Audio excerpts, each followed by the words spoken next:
So next question is question number 118. Mount Ibu, which recently erupted in Indonesia.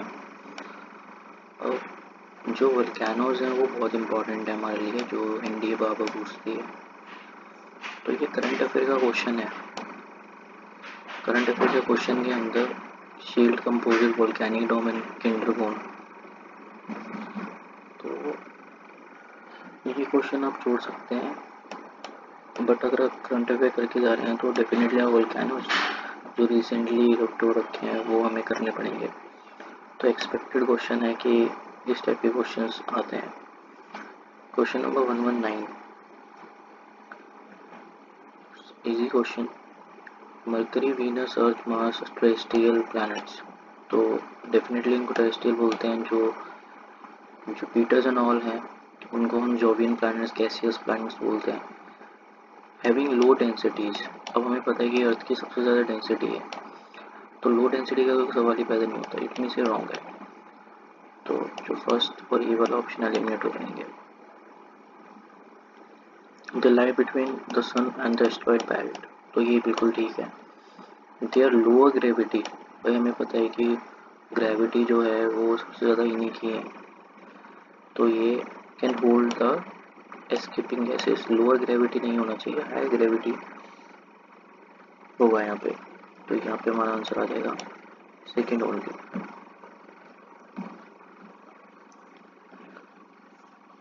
अब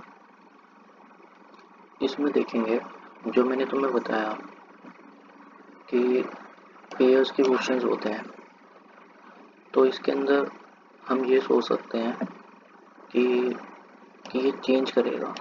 हो सकता है ऐसे चेंज कर दे, हो सकता है ऐसे चेंज कर दे।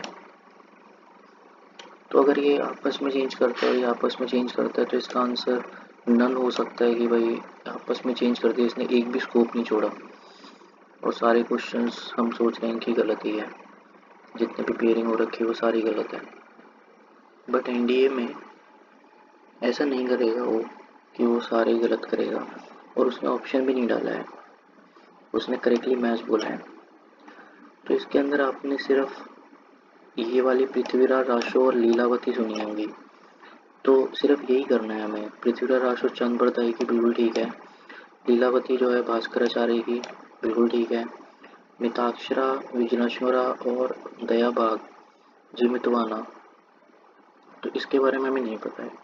और इतना डीप जो है ये, इतना डीप चला गया है, तो इतना डीप तो इंडिया वाला कभी नहीं कर सकता।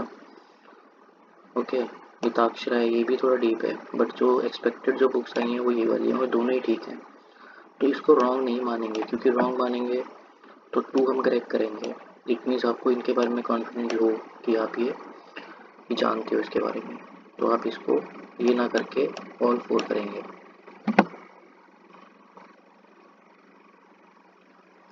Okay, then chronology again important, हमें पता है कि क्रोनोलॉजी काफ़ी पूछते हैं। तो वास्को द गामा जो कैलिकट में आया, उसकी डेट पता होगी 1498। ओके, तो इंडिया में सबसे पहली हैपनिंग यही हुई है। ओके, तो अगर हम ऑप्शन एलिमिनेट करें तो ये 2 ऑप्शन हमारे आ जाते हैं। फर्स्ट और सेकंड में आपको देखना है कि मैगलन ने पूरे ग्लोब पे सरकम नेविगेट किया है और फिर British east India company form हुई है। अब ऐसा तो नहीं है ना कि मैगलन जो सरकम नेविगेट किया तो वो क्या ही देखना चाहता था, तो वो यही देखना चाहता था कि भाई किसके कैसे एरियाज़ हैं, क्या पोर्ट्स हैं, या फिर कौन सा एरिया किस चीज़ के लिए फेमस हो सकता है। मेन एम यही होगा। ब्रिटिश ईस्ट इंडिया कंपनी तो एक फाइनल हो चुका है कि हाँ भाई कोई कंपनी आ गई इंडिया में, तो मैगलन का सरकम नेविगेशन ग्लोब पे ये चीज़ पहले लगता है कि हाँ ये चीज़ पहले होगी, तो जो इसका आंसर हो जाएगा ये वाला हो जाएगा। तो मतलब हमें बेसिक चीज़ें अगर हमें पता है तो हम डेफिनेटली क्वेश्चंस को सॉल्व कर सकते हैं।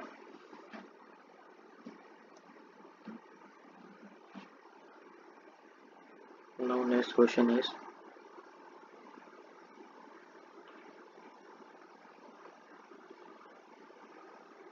Question number 120। तो लेयर्स के बारे में दिया है और करेक्टली मैच पूछा है। ओके, तो इसने करेक्टली मैच पूछा है तो हम ये सोचते हैं कि कोई भी स्टेटमेंट करेक्ट नहीं है, या एक है या तीनों है। तो मतलब वो चाहता है कि आपको तीनों के बारे में पता हो। ट्रोपोस्फेयर एब्जॉर्ब करता है अल्ट्रावायलेट रेडिएशन, ये रॉन्ग है क्योंकि अल्ट्रावायलेट रेडिएशन तो स्ट्रेटोस्फेयर में रहता है। ओके, वेदर का चेंजेस, मैंने क्या बोला कि वो आपस में चेंज करेगा, चेंज किया उसने। फिर उसने मीसोस्फेयर का जो था, मीसोस्फेयर हमें पता है कि जो रेडियो वेव्स रिफ्लेक्ट बैक होती हैं वो मीसोस्फेयर से नहीं होती हैं, ठीक है, वो होती है हमारी आइनोस्फेयर से। तो इसके अंदर हमारा नन आ जाएगा। तो ये चीज़ें बेसिक चीज़ें हैं, आपको स्ट्रेटोस्फेयर जितनी भी लेयर्स हैं उसके बारे में आपको पता होना चाहिए। Now flying shuttle loom, inventors, water frame and spinning jenny. अब अगर कोई एनडीए वाला देखता है इसको तो उसको डेफिनेटली ये चीज़ें नहीं पता होंगी, flying shuttle loom and water frame. Okay, और इसमें वो ये करता है कि इसमें वो आपस में चेंज करेगा, क्योंकि इतना डीपली दे दिया है तो वो डेफिनेटली कुछ ना कुछ आंसर्स भी इसमें ही दे रहा है। तो इसका आंसर आपको ऐसे लगाना है कि अगर स्पिनिंग जेनी जो है एक फेमस है, कि भाई स्पिनिंग जेनी का इन्वेंटर्स हमें देख के शायद ध्यान आ जाए। तो अगर हम इन तीनों में देखते हैं तो स्पिनिंग जेनी का जो है वो जेम्स हारग्रीव है। वो चाहता ये था कि स्पिनिंग जेनी का ये इन्वेंटर आपको पता हो।